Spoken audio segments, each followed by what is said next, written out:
সীমানা পুনর্নির্ধারণ নিয়ে আদালতের রায় নিয়ে মন্তব্য করার সুযোগ নেই, এসব রায় ইসির ক্ষমতা প্রশ্নবিদ্ধ হচ্ছে বলে মন্তব্য করেছেন নির্বাচন কমিশনের সিনিয়র সচিব আক্তার আহমেদ। বৃহস্পতিবার বিকেলে আগারগাঁওয়ের নির্বাচন ভবনে সাংবাদিক ব্রিফিংয়ে তিনি এমন মন্তব্য করেন। তিনি বলেন, লেভেল প্লেইং ফিল্ডের জন্য যা প্রয়োজন তাই করা হবে, যাতে কেউ অভিযোগ করতে না পারে। আর ২১ থেকে ২৫ ডিসেম্বর আইনি হেফাজতে থাকা ব্যক্তিরা নিবন্ধন করতে পারবেন। পোস্টাল ভোটিংয়ে এখন পর্যন্ত নিবন্ধন করেছেন ৩ লক্ষের উপরে, তবে এতে ১০ লক্ষ প্রবাসী ভোটার নিবন্ধন করবে বলেও আশা প্রকাশ করেন আক্তার আহমেদ।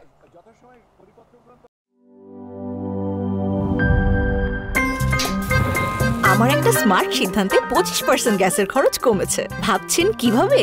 সাধারণ গ্যাস স্টোভ বদলে আমি এনেছি আরএফএল গ্যাস স্টোভ। এর সাইন্টিফিক নজল ও ব্রাস বার্নার ক্যাপ সমানভাবে তাপ ছড়িয়ে রান্না করে দ্রুত, তাই গ্যাসও বাঁচায় 25%, টাকাও বাঁচে 25%। আরএফএল গ্যাস স্টোভ নিরাপদ ও গ্যাস সাশ্রয়ী।